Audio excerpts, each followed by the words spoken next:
Here we're going to make a scatter plot and a line graph for some numerical data that we have.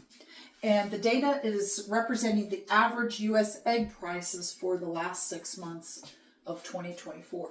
So we have two variables here. We have egg prices, and then we have the month of 2024. And because we have two different variables, we're pairing them together by giving the price, the average price of eggs for a given month.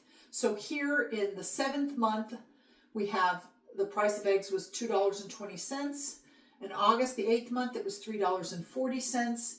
Then we have September, the 9th month is $2.50 U.S. average cost. And then in October, it was $2.60.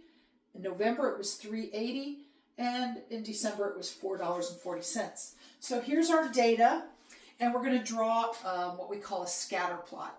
And the reason why we call it a scatter plot is because we're just plotting this information onto our graph, and it's kind of might look like it's scattered around.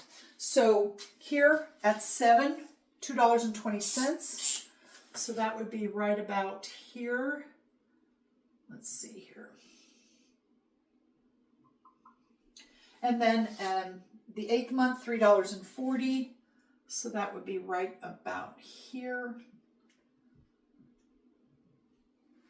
And then in the 9th month, let's fix that a little bit.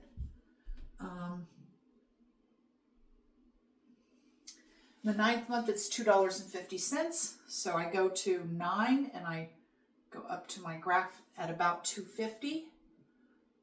So here is the horizontal axis, X is months. Vertical axis is the dollar, the US dollar amount for that month, the average. Okay. Now, in the 10th month, $2.60, which is right a little bit higher, up from $2.50. So we'll say right about there.